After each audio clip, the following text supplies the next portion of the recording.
दोस्तों कैसे हैं आप सब लोग? अच्छे नहीं होंगे, हो सकता है कई बीमारियां आपको लपेटे में लेती होंगी या फिर कई समस्याएं जो आपको घेरे रहती है, इसलिए अब उनको नेगलेक्ट करते हुए हम ध्यान देंगे अपने टॉपिक पर। यूटेरोटोन लिक्विड आता है, छोटा पैकेट, बड़ा धमाका रहता है भाई साहब इसका। अच्छा प्रोडक्ट है, केटल रेमेडीज़ का है। यहाँ इक्बोलिक यूट्राइन क्लीनर का काम करता है, गर्भाशय की सफाई का काम करता है, जेर गिराने का काम करता है। मेनली यूटेरोटोन के दो काम है भाई साहब।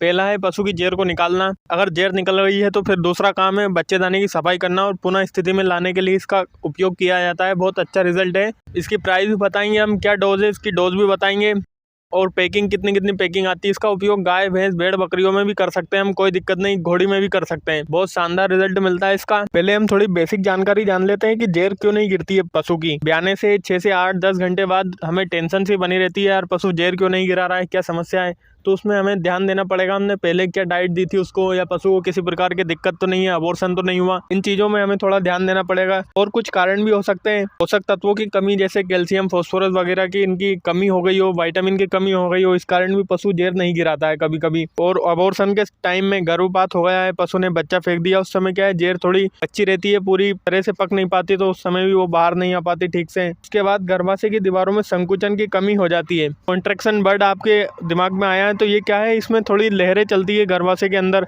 रुमन के अंदर भी चलती है। वो थोड़ी अगले टॉपिक में हम किसी में बात करेंगे। अगर आपको ये देखना है लाइव तो आप व्हाट्सएप पे हमें हाई लिख के भेजें, हम आपको थोड़ी सी क्लिप भेजेंगे, उसमें सब कुछ दिखाया गया है।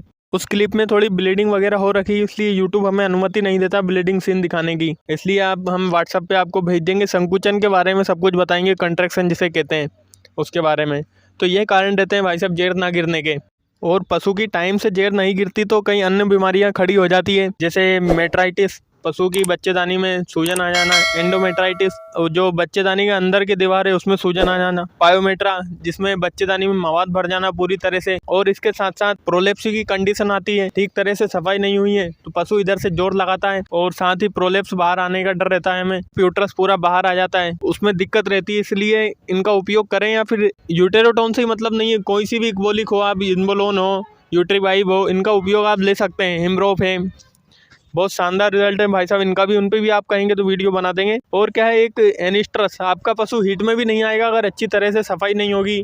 बायोमेट्रा का केस रहेगा, रिपीट ब्रीडिंग से छुटकारा मिलेगा इसको अगर आप सही तरीके से यूज़ में लेंगे तो। रिपीट ब्रीडिंग एक बहुत बड़ी समस्या है, गंभीर समस्या। रिपीट ब्रीडिंग के कोई एक कारण नहीं है, एक रिपीट ब्रीडिंग एक मस्टाइटिस को भी थोड़ा रोकता है। ये बीमारियों को क्या है कंट्रोल करने में मदद करता है, जो इक्बोलिक हम यूज़ में लेते हैं। अब इसके मेन हम काम क्या है इसका ये जान लेते हैं। इससे क्या है, प्लेसेंटा को बाहर आने में मदद मिलती है, संकुचन की मात्रा बढ़ जाती है, कंट्रैक्शन ज़्यादा होता है, पशु की प्लेसेंटा है आराम से धीरे धीरे बाहर आने लगती है, तो हमें खुशी होती है। इसके साथ गर्भाशय की छटाई में मदद करती है।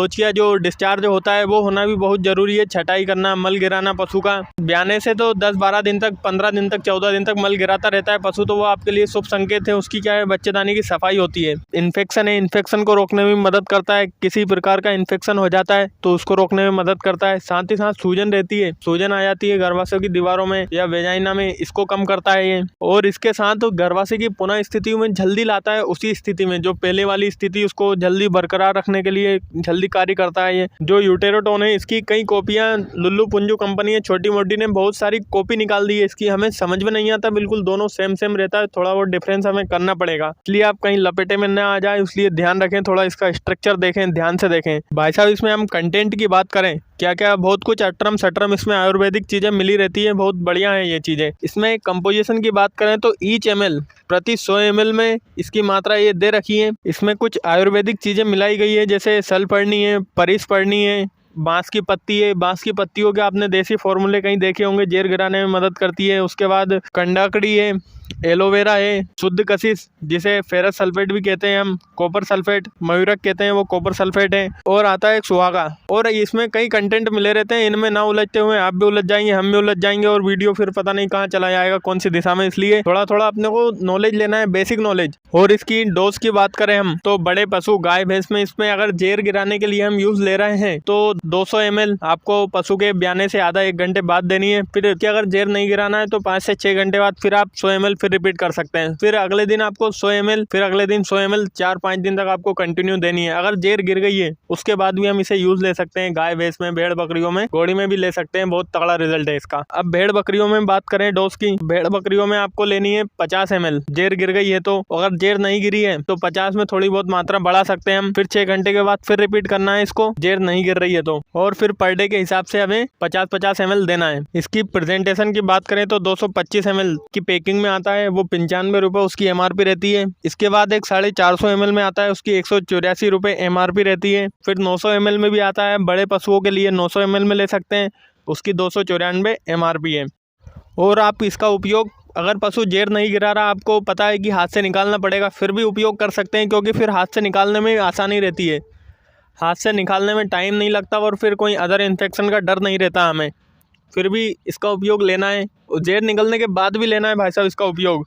क्या है, कई बार पायोमेट्रा की कंडीशन हो जाता है जिसमें गर्भाशय में मवाद भर जाता है और गर्भाशय का मुख बंद हो जाता है, हमें पता भी नहीं चलता। कभी कभी गर्भाशय की पूरी तरह से सफाई नहीं होती है, और इसके साथ अगर पूरी तरह जेर नहीं गिरती तो एग्लेक्सिया कंडीशन भी बन जाती है, दूध की कमी हो जाती है पशुओं में, पीक लेवल पे नहीं जा पाता है, क्योंकि वो स्ट्रेस में रहता है, तनाव में रहता है। तनाव में रहने के कारण पशु दूध पर नहीं आता ठीक से और अंदर से जोर मारता रहता है। पशु के ब्याने के बाद हमें कई बीमारियां घेर लेती है, जेर का रुकना, गर्भाशय की सूजन। तो इन सब बीमारियों की जांच पड़ताल करने के बाद हमें पता चलता है कि ये समस्या, इसलिए हम पहले यूज कर ले तो हमें बाद में पछतावा नहीं रहेगा भाई साहब। इसमें क्या है, कई आयुर्वेदिक प्रोडक्ट मिले रहते हैं, बहुत फायदेकारी रहते हैं, जेर गिराने में, सफाई में मदद करते हैं। इसके साथ साथ अगर हम देसी फॉर्मूले भी अपनाएं तो गुड़ और अजवाइन, इनका घोल बनाकर, काढ़ा बनाकर, इसके साथ हल्दी का उपयोग करके आप पशु को दे सकते हैं, पिला सकते हैं। इसकी विधि थोड़ी अलग रहेगी, वीडियो लंबा हो जाएगा, इसलिए यहीं विराम देते हैं हम वीडियो को।